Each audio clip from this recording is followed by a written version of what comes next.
नमस्कार विद्यार्थी मित्रांनो, पढ़ाई से दोस्ती या आपल्या यूट्यूब चॅनलवर सर्वांचं हार्दिक स्वागत. इयत्ता 11वी प्रकरण 4 विषय इतिहास याला आपण याआधी सुरुवात केलेली आहे. वैदिक काळ असं या पाठाचं नाव आहे आणि या मागच्या व्हिडिओ सेशनमध्ये आपण वैदिक संस्कृतीमधील वाङ्मय, वैदिक संस्कृतीमध्ये असणारं भाषाशास्त्र आणि पुरातत्व यांबद्दल माहिती बघितली होती. संस्कृत या भाषेला इंडो ग्रीक या भाषांची जननी म्हणून कशा प्रकारे स्थान मिळालं याबद्दलही आपण काही उल्लेख या ठिकाणी बघितले होते. वैदिक संस्कृती किंवा एक वेदांची रचना जेव्हा झाली तो काळ म्हणजे इसवी सन पूर्व 1500च्या सुमारासचा काळ. त्यावेळेस ऋग्वेदाची रचना झाली आणि त्यानंतर इतर वेदांची रचना झालेली आपल्याला दिसून येते. त्यानंतर ही वैदिक संस्कृती कुठे कुठे पसरलेली होती तर याबद्दल सुद्धा आपण बघितलं. तर ज्याही नद्यांच्या प्रदेशात ही संस्कृती पसरली होती त्या प्रदेशाला देवनिर्मित देश असंही म्हटलं गेलेलं आहे. तर याबद्दल आपण बघितलं. त्यानंतर वैदिक लोक भारतामध्ये कुठून आले की ते आधीपासूनच भारतात राहत होते याबद्दलही वेगवेगळे वादंग वेगवेगळ्या इतिहास तज्ज्ञांमध्ये आहेत, त्याबद्दल आपण चर्चा केली. तर विद्यार्थी मित्रांनो, आज आपण या व्हिडिओ सेशनच्या माध्यमातून बघणार आहोत वैदिक वाङ्मय आणि वैदिक समाज रचनेबद्दल.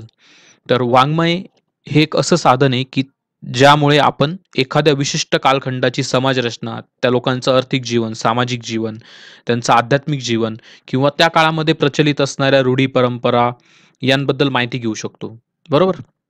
तर आपण आज वैदिक वाङ्मय आणि त्या काळातली समाज रचना बघूया.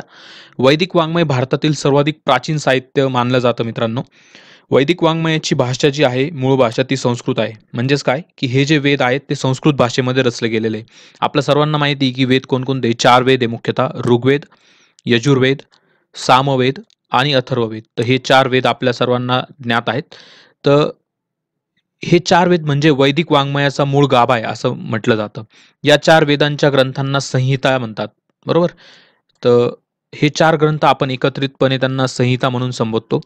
विद म्हणजे जाणणे, बरोबर, आणि वेद म्हणजे ज्ञान, म्हणजे जो काहीतरी जाणतो, ज्याला काहीतरी ज्ञान आहे असा अर्थ वेद या शब्दाचा आहे. विद या संस्कृत धातूपासून बनलेला हा शब्द आहे. बरोबर. विद म्हणजे जाणणे आणि वेद म्हणजे काहीतरी जाणणारा, ज्ञान, ज्याच्याकडे ज्ञान आहे असा, ज्ञान असा त्याचा अर्थ होतो. बरोबर. तर हे जे वेद आहे मित्रांनो, पूर्वी वैदिक जी संस्कृती होती तर त्या काळामध्ये मौखिक परंपरेने यांचं जतन होत गेलेलं आहे.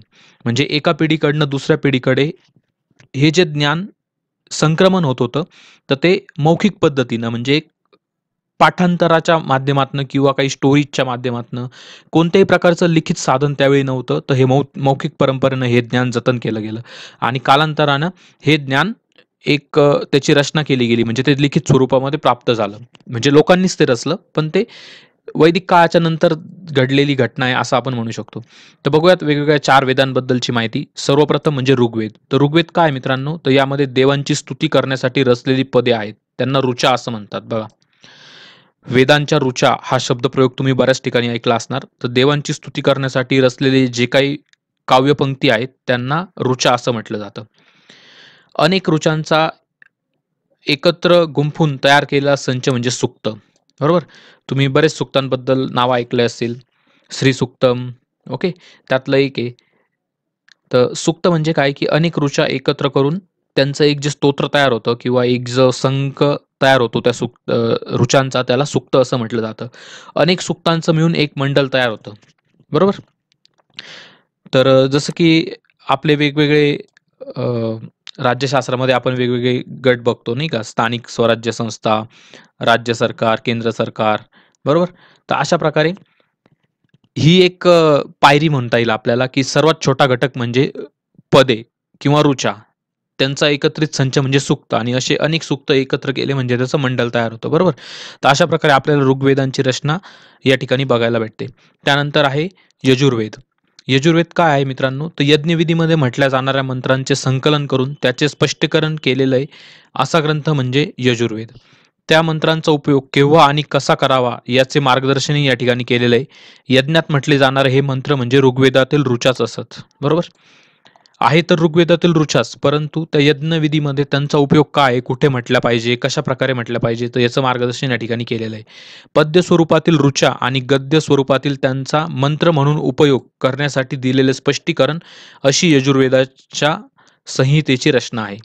तर बघा मित्रांनो, आपण बऱ्याचशा संस्कृत पुस्तकांमध्ये बघतो बघा, एक श्लोक दिलेला असतो, खाली त्याचं स्पष्टीकरण दिलेलं असतं. तर अशा प्रकारचं एक यजुर्वेद संहितेची पण रचना आहे असं आपण म्हणू शकतो. कारण या ठिकाणी यज्ञामध्ये म्हटल्या जाणाऱ्या वेगवेगळ्या मंत्रांचं संकलन केलेलं आहे आणि त्या मंत्रांच्या खाली त्याचं स्पष्टीकरण सुद्धा त्यांनी दिलेलं आहे, बरोबर? तर अशा प्रकारची यजुर्वेद संहिता आहे. त्यानंतर आहे सामवेद.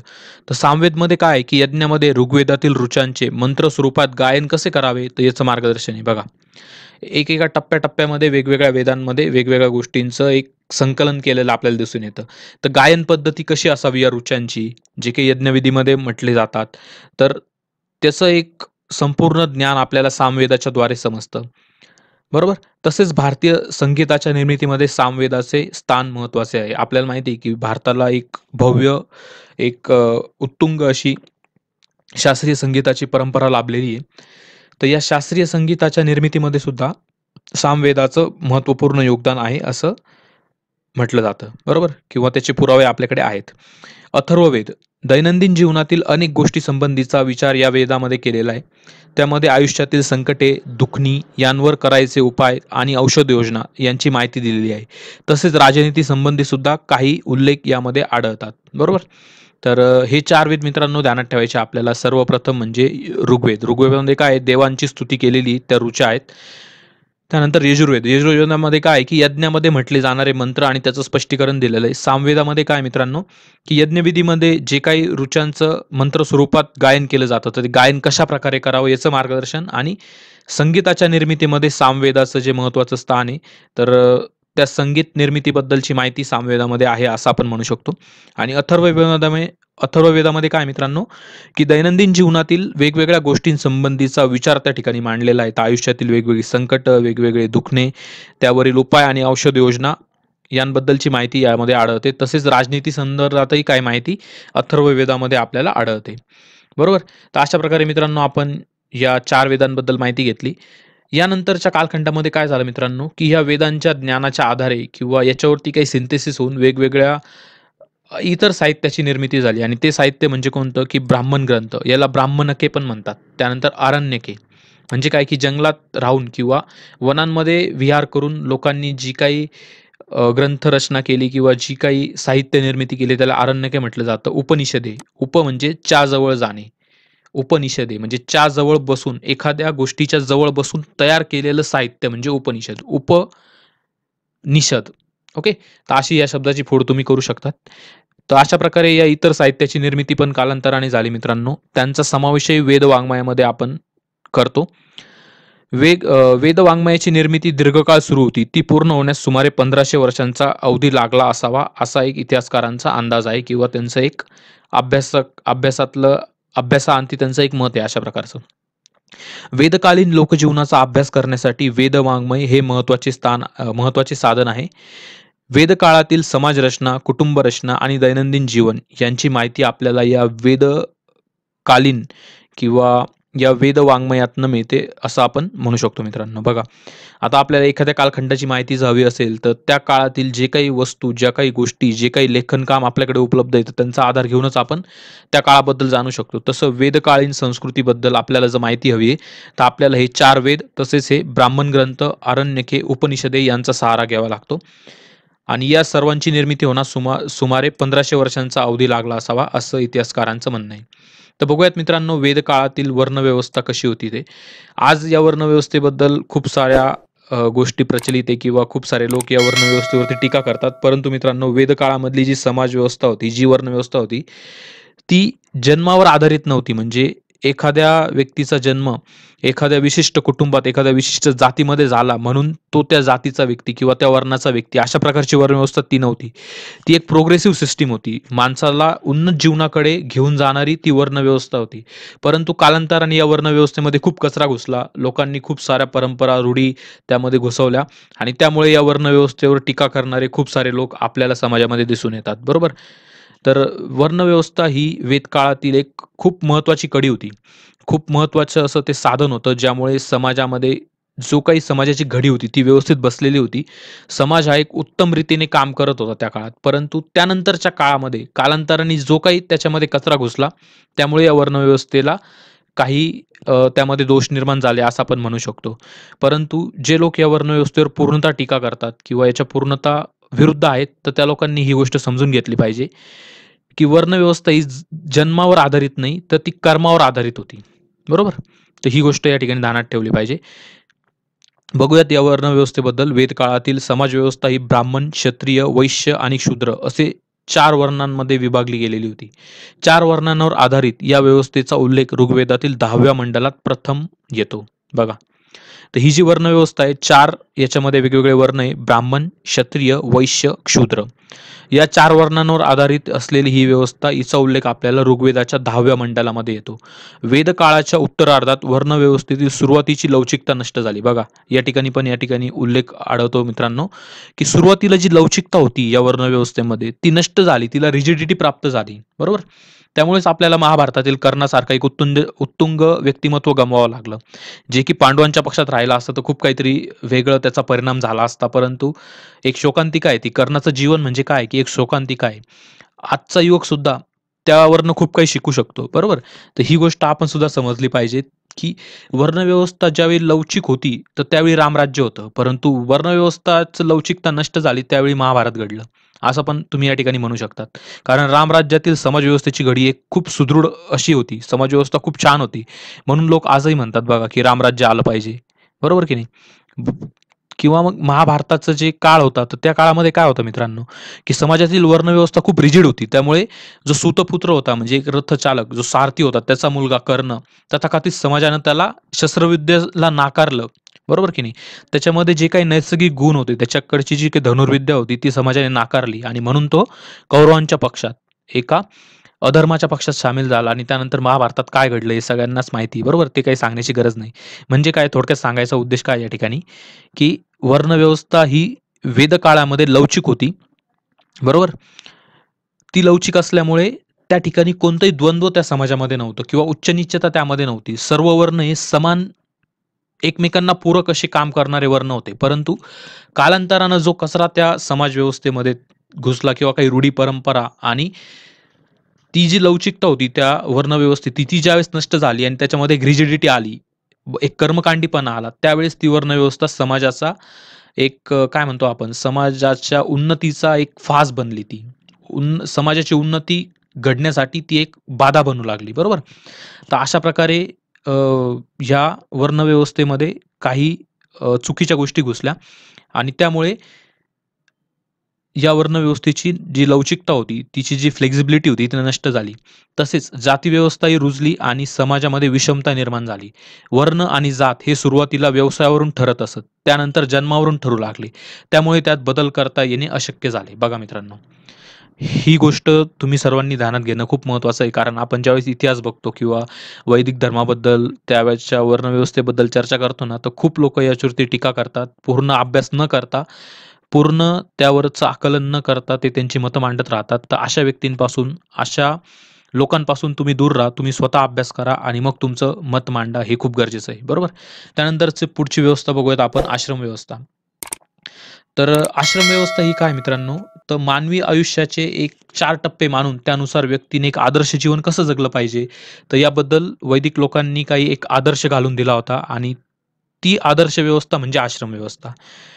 म्हणजे माणसाचं आयुष्य हे अंदाजे आपण म्हणजे एक ढोबळमानाने 100 वर्षे असं आपल्या वेगवेगळ्या म्हणजे संस्कृतीमध्ये किंवा आपल्या विचारप्रणालींमध्ये मानलं जातं, की 100 वर्ष आयुष्य हे माणसाला लाभलेलं आहे. बरोबर? तर मग या 100 वर्षाचे 4 टप्पे केलेले. तर पहिले 25 वर्षेचा जो टप्पा होता तो म्हणजे ब्रह्मचर्य आश्रम. दुसरा टप्पा म्हणजे गृहस्थ आश्रम. तिसरा टप्पा म्हणजे वानप्रस्थ आश्रम आणि चौथा टप्पा म्हणजे संन्यास आश्रम. तर अशी विभागणी या आश्रम व्यवस्थेमध्ये दिसून येते. तर ब्रह्मचर्य म्हणजे काय, की किंवा ब्रह्मचर्याश्रम म्हणजे काय, की व्रतस्थ राहून केलेले ज्ञान, व्रतस्थ वृत्तीने संपादन केलेले ज्ञान आणि व्यवसायासाठी लागणारे कौशल्य संपादन करणे म्हणजे ब्रह्मचर्याश्रम. बघा, आज आपली जी विद्यार्थी दशा आहे ना, तर त्या विद्यार्थी दशेमध्ये मुलांना डिस्ट्रॅक्ट करणारे खूप सारे क्षेत्र आहेत किंवा खूप साऱ्या गोष्टी आहेत. परंतु पूर्वीच्या काळी असं नव्हतं. एकदा तो मुलगा 8 वर्षाचा झाला, त्याचा उपनयन संस्कार झाला, की त्याला गुरुगृही गुरूंच्या आश्रमात पाठवलं जायचं. स्वतःचे कपडे धुण्यापासून तर स्वतःचा स्वयंपाक बनवण्यापर्यंत सर्व काम तो मुलगा त्या ठिकाणी शिकायचा. मुलगा मुलगी कोणीही असो, तो त्या ठिकाणी शिकायचा आणि त्यानंतर वयाच्या 25व्या वर्षापर्यंत पूर्णतः एक जीवनोपयोगी जे आवश्यक शिक्षण आहे ते घेऊन तो बाहेर पडायचा. तर तो जो 8 वर्ष ते 25 वर्षाचा जो काळ आहे त्याला ब्रह्मचर्याश्रम म्हटलं जातं. यामध्ये काय आहे, की त्याला कोणतेही डिस्ट्रॅक्शन नव्हते त्या विद्यार्थ्याला. तो पूर्णतः त्याचं कॉन्सन्ट्रेशन असायचं ज्ञान ग्रहण करण्यावरती आणि वेगवेगळी कौशल्य संपादन करण्यावरती. 25 वर्षानंतर तो गृहस्थाश्रमात प्रवेश करायचा. पत्नीच्या सहकार्याने गृहस्थाश्रम पार पाडणे, बरोबर? संतती निर्माण करणे आणि अर्थार्जन करणे. तर या गोष्टी गृहस्थाश्रमामध्ये अपेक्षित होत्या. त्यानंतर वयाच्या 50सी नंतर वानप्रस्थाश्रम म्हणजे काय, की वयाच्या 50 वर्षामध्ये जो काही अनुभव, जी काही कार्यकुशलता त्या व्यक्तीने संपादन केलेली आहे, तर ती कार्यकुशलता समाजासाठी वापरणे म्हणजे वानप्रस्थाश्रम, बरोबर? म्हणजे काय, की जे व्यक्ती अशा प्रकारचे तरबेज होते, 50 वर्षाचा अनुभव त्यांच्याकडे होता एखाद्या क्षेत्रातला, तर ते व्यक्ती गुरुकुलमध्ये जाऊन गुरूंच्या खाली जे शिष्य होते त्यांना शिकवण्याचं काम करायचे. बघा, म्हणजे तुम्ही विचार करत असाल, की आज एवढ्या मोठमोठ्या शिक्षण संस्था आहेत, त्यांना एवढे डोनेशन लागतात, लाखो रुपयांची फी लागते. परंतु पूर्वीच्या काळी एवढे मोठमोठे गुरुकुल होते, नालंदासारखे, तक्षशिलासारखे, तर ते एवढे फ्री ऑफ कॉस्ट कसे चालायचे? तर त्यांना थोडाफार राजाश्रय तर होताच, परंतु त्याचप्रमाणे हे जे वानप्रस्थी लोक होते, हे त्या गुरुकुलांमागचा कणा होते, त्या समाजव्यवस्थेमागचा कणा होते. कारण का? की हे वानप्रस्थी लोक त्यांच्या 50 वर्षाच्या आयुष्यामध्ये त्यांनी जे काही अनुभव संपादन केले होते, जी काही कार्यकुशलता त्यांनी हासिल केली होती, तर तिचा उपयोग नवीन विद्यार्थ्यांसाठी किंवा पुढच्या पिढीसाठी करण्यासाठी ते त्यांचं जीवन वापरायचे. त्याला वानप्रस्थाश्रम म्हटलं जायचं. म्हणजे काय, की गृहस्थाश्रमाच्या कर्तव्यामधनं निवृत्त होऊन आवश्यकता भासल्यास मुलाबाळांना मार्गदर्शन करावे आणि ईश्वर चिंतनात वेळ घालवावा, अशी सर्वसाधारण कल्पना. तर ही सर्वसाधारण कल्पना अजून स्पेसिफिक करून तुम्हाला सांगतोय मी, की हे लोक गुरूच्या आश्रमामध्ये येणाऱ्या नवीन विद्यार्थ्यांना शिक्षण देण्यासाठी त्यांची कार्यकुशलता वापरायची थोडक्यात. वानप्रस्थाश्रमामध्ये मनुष्य वस्तीपासून दूर राहावे असे सांगितले जायचे. दूर राहणं म्हणजेच काय, की तुम्ही सगळं तुमचं जे काही आर्थिक सत्ता आहे किंवा समाजातली तुमची काही गृहस्थाश्रमातली जी सत्ता आहे ती सोडून पुढच्या पिढीच्या हवाली करून तुम्ही दूर जाणं आणि तुमचा जो अनुभव आहे तो इतरांमध्ये वाटणं, याला वानप्रस्थाश्रम म्हटलं गेलेलं आहे. त्यानंतरचा शेवटचा आश्रम वयाच्या 75 नंतर ते 100 वर्षापर्यंतचा मानला गेला आहे, तो म्हणजे संन्यास आश्रम. यामध्ये काय आहे, की सगळं सोडून द्यायचं. एकदम विरक्त जीवन निसर्गाच्या सानिध्यामध्ये एक ईश्वर चिंतनामध्ये वेळ व्यतीत करायचा. तर अशा प्रकारचा जो आश्रम होता तो म्हणजे हा संन्यास आश्रम, बरोबर? तर या टप्प्यात व्यक्तीने सर्व मायापाशांचा त्याग करून दूर निघून जावे. दीर्घकाळ एके ठिकाणी वस्ती करू नये. बघा, ही खूप महत्त्वाची बाब आहे. एका ठिकाणी आपण राहिलो, की आपल्या मनामध्ये त्या गोष्टींबद्दल आसक्ती निर्माण होतील. मी, माझे, माझ्यासाठी ह्या भावना डोकावू लागतात मनात. तर त्यामुळे दीर्घकाळासाठी एका ठिकाणी न राहणे, हे निर्बंध संन्यासाश्रमात असणाऱ्या व्यक्तीवरती घातले गेलेले होते. तर अशा प्रकारे मित्रांनो आपण या ठिकाणी अभ्यास केला वेदकालीन वाङ्मयाचा आणि वेदकालीन समाजरचनेचा, बरोबर? वेदकालीन वाङ्मयामध्ये आपण संहिता बघितल्या, ज्यामध्ये 4 वेदांचा समावेश होतो. ऋग्वेद, यजुर्वेद, सामवेद, अथर्ववेद, बरोबर? त्यानंतर आपण कालांतराने वेद साहित्यामध्ये महत्त्वपूर्ण भूमिका असणारे ब्राह्मण ग्रंथ, अरण्यके आणि उपनिषदे यांबद्दल माहिती घेतली. त्यानंतर वर्णव्यवस्थेबद्दल आपण माहिती घेतली. ब्राह्मण, क्षत्रिय, वैश्य आणि शूद्र हे 4 वर्ण आपण बघितले आणि त्यानंतर आश्रम व्यवस्था, ब्रह्मचर्याश्रम, बरोबर? त्यानंतर गृहस्थाश्रम, त्यानंतर वानप्रस्थाश्रम आणि त्यानंतर संन्यासाश्रम. तर अशा प्रकारे आपण या आश्रम व्यवस्थेबद्दल माहिती घेतली. तर भेटूया मित्रांनो आपल्या पुढच्या व्हिडिओ सेशनमध्ये. तोपर्यंत तुम्हाला काही डाऊट असतील तर नक्की तुम्ही विचारू शकता. व्हिडिओ आवडल्यास तुमच्या मित्रांसोबतही शेअर करा आणि आपल्या चॅनलला लाईक करायला, सबस्क्राईब करायला आणि इतरांसोबत शेअर करायला अजिबात विसरू नका. धन्यवाद विद्यार्थी मित्रांनो.